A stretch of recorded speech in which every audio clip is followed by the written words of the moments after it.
Notre maison brûle dans courrierinternational.com du 21 juillet 2021. Les forêts de la région de Iakoutie, en Sibérie, sont en proie à d'immenses feux. En 2 mois, ces incendies ont déjà ravagé 1,5 million d'hectares et rejeté l'équivalent de 150 mégatonnes de dioxyde de carbone dans l'air. Les autorités locales ont recommandé aux 320 000 habitants de la région sibérienne de rester chez eux pour se protéger des gaz toxiques apportés par la fumée. La ville d'Yakout est gravement menacée d'une airpocalypse, un niveau extrême de pollution de l'air. Selon The Moscow Times, les scientifiques de l'Université d'Alaska prédisent que la Sibérie, l'Alaska et d'autres régions septentrionales de la planète vont connaître de plus en plus d'incendies durant ce siècle à cause de l'accélération de la crise climatique. La maison brûle toujours dans france-tv-info.fr du 6 août 2021. Une centaine de feux en Grèce, dus à des températures caniculaires et à une sécheresse exceptionnelle. Dans la banlieue nord d'Athènes, des dizaines d'habitants fuient leur maison menacées par les flammes. En Turquie, les habitants et les touristes ont dû quitter leur station balnéaire de Bodrum alors que les températures dépassent les 45 degrés centigrades. Le maire d'Antalya, Muhittin Bosek, a lancé un appel à l'aide. « Nous brûlons, sauvez-nous ». Cela en dit long sur le désarroi des populations devant de telles dévastations. La faillite allemande dans ptb.be du 4 août 2021. 180 morts et des milliards d'euros de dégâts, c'est le triste bilan des inondations qui ont eu lieu en Allemagne au mois de juillet dernier. Armin Laschet est le ministre-président du Land de Rhénanie du Nord-Westphalie et candidat pour succéder à Angela Merkel. Ce monsieur a réduit les mesures vitales d'atténuation des inondations. Les services d'urgence manquent de moyens, l'absence de protection contre les inondations montre ce que cela signifie lorsque le gouvernement réduit les infrastructures. Une faillite monumentale du système, c'est ainsi que Anna Clock, hydrologue à l'université de Reading en Angleterre, juge les mesures prises pour protéger la population dans les zones inondables.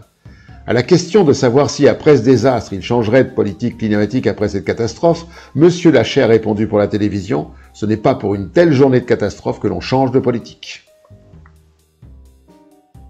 S'approprier le bien commun dans la relevelapeste.fr du 30 juin 2020.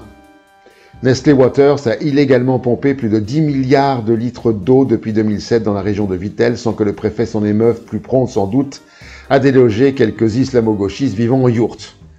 Conséquence de ce vol, la raréfaction de l'eau dans la nappe phréatique du grès du Trias inférieur qui menace l'approvisionnement en eau potable de la population, alors que l'industriel continue de pomper pour commercialiser son eau en bouteille.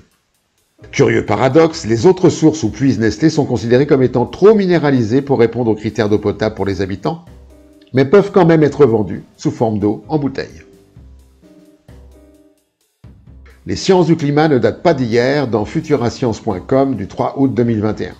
En 1856, l'américain Eunice Newton Foote avait rempli des cylindres de verre avec différents mélanges gazeux et constaté que celui contenant du dioxyde de carbone, CO2, retenait plus la chaleur que les autres. Elle en concluait dans son étude publiée dans The American Journal of Science and Arts que une atmosphère constituée de ce gaz donnerait à notre Terre une température élevée.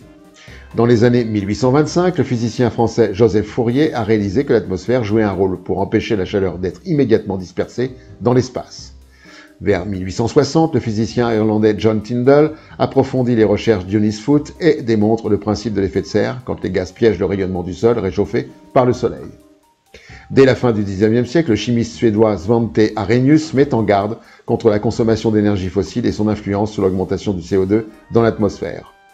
En 1958, un programme télévisé américain, The Bell Telephone Science Hour, explique que le CO2 émis par les usines et les voitures pourrait réchauffer l'atmosphère et que cela touche la vie elle-même.